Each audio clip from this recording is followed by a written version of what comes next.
Hello friends, I am Priyanka and you are watching Priyanka's teaching. Friends, today I am going to explain you a poem given in the book of class 5 Gulmohar.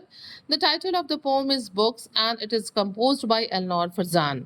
Friends, Elnor Farzan was an English author of children's stories and plays, poetry and biographies. She won many literary awards for her works. Now, going towards the poem, first of all, I want to tell you that this poem contains 4 stanza and each stanza contains 4 lines, means total 16 lines are there. You all can see that 4 stanzas means 4 quatrains are there. A stanza which contains 4 lines is known as quatrain.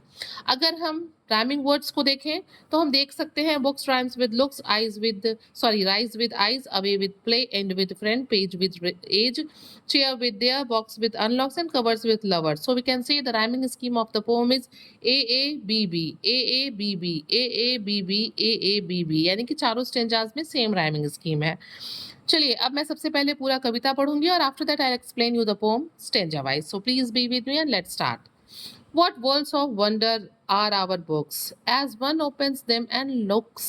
New ideas and people rise in our fancies and our eyes. Okay. The room we sit in melts away, and we find ourselves at play with someone who, before the end, may become our chosen friend. Or we sail along the page to some other land or age. Here is our body in the chair, but our mind is over there. Each book is a magic box which, with a touch, a child unlocks. In between their outside covers, books hold all things for their lovers. By Elnor Farzan. Friends, we can see that the poetess Elnor Farzan brings forward the importance of books in a man's life. वो बता रही है कि किताब का हमारे life में क्या जो है वो वैल्यू है, किस तरीके से जो है उन्होंने जो बुक्स हैं उसको एक मैजिकल बॉक्स कहा है जिसको हम जैसे ही टच करते हैं तो क्या होता है, बहुत ढेर सारी वंडर चीज़ें हमारे सामने प्रेजेंट हो जाती हैं.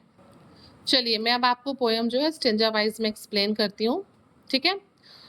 फर्स्ट स्टेंजा है, what worlds of wonder are our books as one opens them and looks.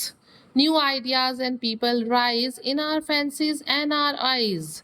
यहाँ पे हम लोग देख सकते हैं कि यहाँ पे जो पोइटेस हैं वो हमसे कहती हैं कि what worlds of wonder are our books, की जो किताबें हैं ना ये कितने मतलब कितना आश्चर्य का खजाना है, कितना वंडरलैंड है ये.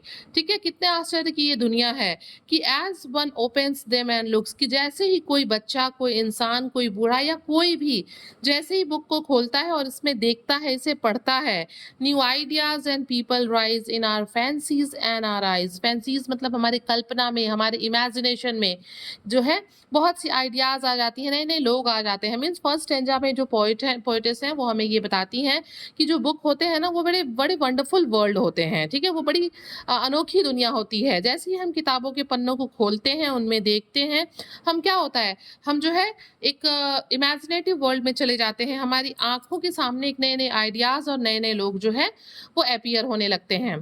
ठीक है. Come on the second stanza.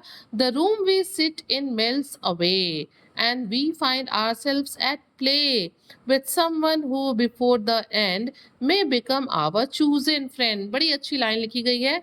Poetess हमसे कहती हैं क्या होता है जब भी हम कोई बुक पढ़ रहे होते हैं, या तो हम अपने घर में, किसी कमरे में, लाइब्रेरी में या क्लासरूम में हम बुक्स को पढ़ रहे होते हैं, तो पोइटेस हमसे कहती हैं the room we sit in melts away, कि क्या होता है हम किताबों को पढ़ते हुए जब हम कहीं बैठ के किताब को पढ़ रहे होते हैं हम किसी कमरे में, तो थोड़ी ही देर बाद क्या होता है, हम वहां से डिसअपियर, अपने आप को फील ही नहीं करते कि हम उस रूम में हैं, हम डिसअपियर हो जाते हैं उस रूम से.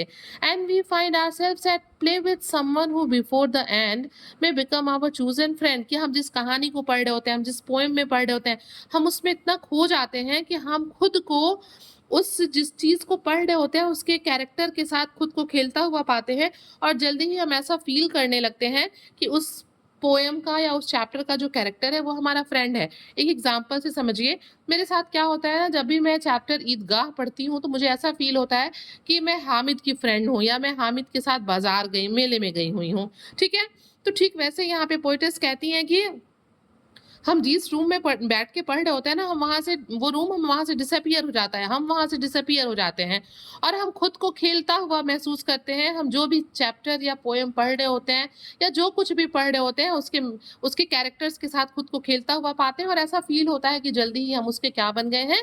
दोस्त बन गए हैं। Now come on the third stanza of the poem. Or we sail along the page to some other land or age.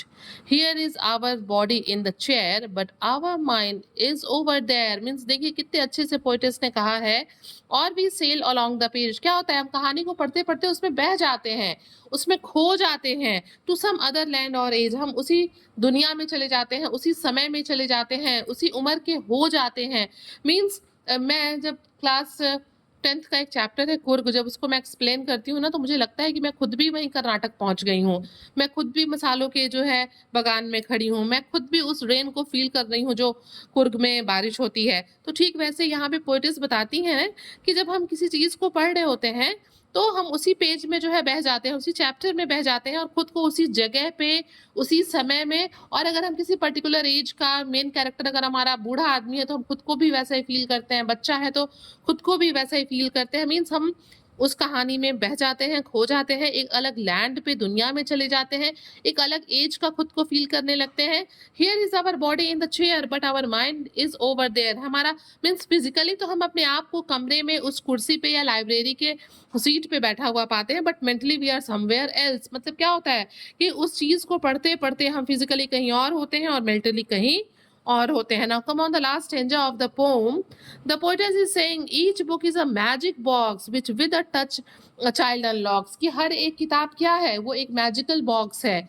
जिस तरीके से जो मैजिशियन होता है अपने मैजिक बॉक्स को टच करके उस मैजिक बॉक्स को ओपन कर देता है, ठीक वैसे ही क्या है, जो बच्चे होते हैं वो अपनी बुक को जो है छू के उसको अनलॉक करते हैं और उसमें जितने भी ट्रेजर्स हैं, मीन्स जितने भी नॉलेज हैं, जितने भी अच्छी-अच्छी चीज़ें हैं, उसको गेन करते हैं। In between their outside covers books hold all things that for their lovers. कि क्या होता है, जो बुक होता है, आप लोग ये बुक देखिए, ये बुक में क्या होता है, ये इसका कवर है ना, और ऐसे ही लास्ट में भी यहाँ पे एक कवर होता है। तो पोएट्स हमसे कहती हैं कि in between their outside cover, कि बुक्स के आउटसाइड जो कवर्स होते हैं उनके बीच में books hold all things for their lover, कि उसके बीच में, वो कवर्स के बीच में बड़ी इंपॉर्टेंट ज़रूरी चीज़ें होती हैं, बहुत नॉलेजेबल चीज़ होती हैं, जो किताब जो है खुद में समेट के रखता है उनको अपने लवर्स के लिए, यानी कि अपने पढ़ने वालों के लिए। So friends, we can say that the moral of the poem is that the book teaches us the importance of reading and developing the habit of going to a library for an early age. Books gives us immense knowledge. So friends, if you like the explanation, please do share to others, and very thank you for watching.